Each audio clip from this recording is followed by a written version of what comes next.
What's up, everybody? Welcome to Inside the Dog Pound here on Time Warner Cable. I'm your host, Ben Heisler, back after a one-week hiatus traveling with the team, but I am joined by three members of the Fayetteville SwampDogs, starting with a right-handed pitcher from Wright State. That's Craig Robinson. Greg, good to have you. Nice to see you. Center fielder from Delta State, Michael Niemann. And an infielder from Angelo State, that's Austin Lasprilla. Good to have you guys on the program. So let's talk a little bit about how you ultimately came to Fayetteville and ended up with the SwampDogs. Greg, I'll start with you. How did you ultimately come here to Fayetteville? Every year, my coach sends all the players at Wright State to play summer baseball, and we just kind of sat down and discussed a couple places to go. And Fayetteville has been a place where I haven't played in the Coastal Plains League, so we decided that this would probably be the best place for me. You ended up all the way here from Wilmington, Ohio, and plays at Wright State. And then what about for you, Niemann? Native of Yelm, and you played at Delta State. How'd you hear about the SwampDogs? This is my first time playing away from home during the summer, and one of our players, our shortstop last year, played in the Northwoods League with assistant coach Plord, and just kind of hooked me up, gave him the name. And so you had the connection through JP. What about for you, Austin? How'd you end up in Fayetteville? Ever since I went to Angelo State for my first year, one of our assistant coaches, Marty Smith, which is actually the head coach at Edenton, just kind of hooked me up, called Daryl, and Daryl basically did everything for me. So everybody's had different stories from different areas. And then one thing that I think all of us love about baseball is that we have so many childhood memories of playing the game. It's something that we all grew up with. So I'll start with you, Austin. What's that first childhood memory for you of playing baseball? It's not really a memory. I mean, it is a memory. Just I remember coming home from school. I was probably like 10 years old or so, and my dad just gave my first mitt. And he didn't know much about baseball, but my first mitt was actually a catcher's mitt, so it ended up working perfectly fine. Did you end up playing catcher for a lot of your childhood before moving out towards the infield?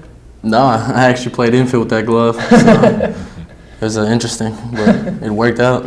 What about for you, Michael? What was that first baseball memory for you? I just remember I grew up in Florida, and I just remember going to the baseball field like every weekend for Little League, and that's about it. And for you, Greg? I remember I was walking home from school one day, and I walk into the house, and my dad, he looks at me, he's like, "There's a present for you on your bed." And so I walked in, and there was a bat and a baseball glove. Nice. And it's been pretty much, that's what I've been doing pretty much ever since then, is playing ball. And ever since you guys got that first glove and the first bat and first ball, who are some of the guys that you grew up maybe idolizing, some big league players that you remember watching as a kid that really stood out to you? Mike, I'll start with you on this one. Well, I don't know if I looked up to anyone as I was younger, but like most recently, like within the 5 or 6 years, it's been Ichiro for the Mariners. He's a big hometown hero from Washington, so. And of course, playing outfield, it's a great guy to look up to and watch him play out in the field and stuff. What about for you, Spray? I'd have to go with Omar Vizquel. He's originally where I'm from as well, Venezuela. Infielder, probably won about 10 Gold Gloves. Hits or pop. That's about it. Probably about him. Didn't go for the other famous Venezuelan shortstop in Ozzie Guillen? Ozzie Guillen is probably, but this guy's got a little bit more range. Yeah. Guillen's just a talker. Right. A little bit, but he has won a World Series with the White Sox. What about for you, Greg? So I'm a little different. I actually idolize the person that doesn't play my position. I grew up around Cincinnati, so I enjoyed watching Barry Larkin a lot when I was younger, and just watching him play and the way he carried himself on the field. That's how I want to be. I remember watching Larkin play growing up in the NL Central, watching the Cubs, and Larkin always killed him. Just never fair. We talked about the first time that you guys grew up with the bat, with the ball. What was that first Little League game like for you? Do you guys remember that memory at all, Spray? I remember everything.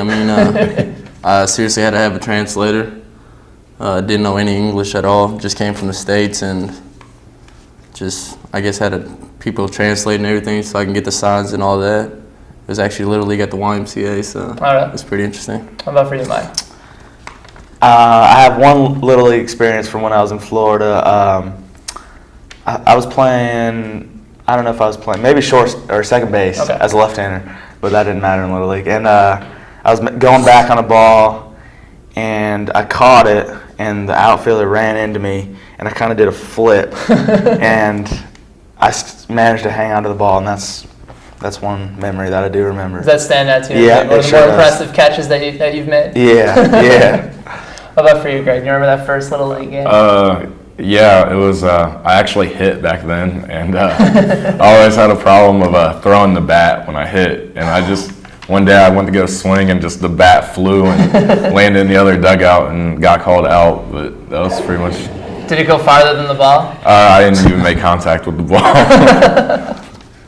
What about, we talked about influences and we talked about college ball. How did you guys ultimately end up in the college situation playing ball where you are right now? I'll start with you, Greg, over at Wright State. I played in the showcase when I was in high school. It was around the Cincinnati area. And at the time, Rob Cooper was going to his first year as coach at Wright State. And, he saw me pitch. And I threw to 5 batters, struck out 4. The other guy got on by air. And we talked after that, and it kind of became a process of trying to get me to go there, and ultimately, I chose Wright State. At what age did you decide that pitching was something that you wanted to really consider full time? 12. After I got tired of getting hit by pitches, I decided, I'd rather be throwing the ball instead of hitting it. Let's go to the other side. You guys have had a couple times where you've been hit by pitches this year. When did you ultimately know that you could play college ball, and how did you end up at Delta State there, Michael? Well, as I grew up, I knew I wanted to get away from home. No offense to my parents or anything, but like in Washington, it rains a lot. Yeah. The weather isn't as great, so I wanted to go somewhere warm. And I played for the summer team called Triple Play back in Washington. And the head coach, he used to coach in the Jayhawk Collegiate League, and he coached for some of Delta State's players. And he was one day he came up to me and was like, how would you like to play ball in Mississippi? And I was like, I never heard of it. I never been to Mississippi. First thoughts are like Hicks and like right. different people. And so I went on a tryout there, and coach offered me a scholarship, and it's been golden since. Yeah, yep. And for you, Los Angeles State's right in your hometown of Houston, Texas. Was that just an easy fit? Did you know the coach at the time? How did that whole situation work out? Basically, I just got recruited I went 2 years to JUCO, junior college, and I had a pretty good season. Ever since that season, I got recruited by Angelo State, and I thought it'd be the perfect fit for me to go. So took that.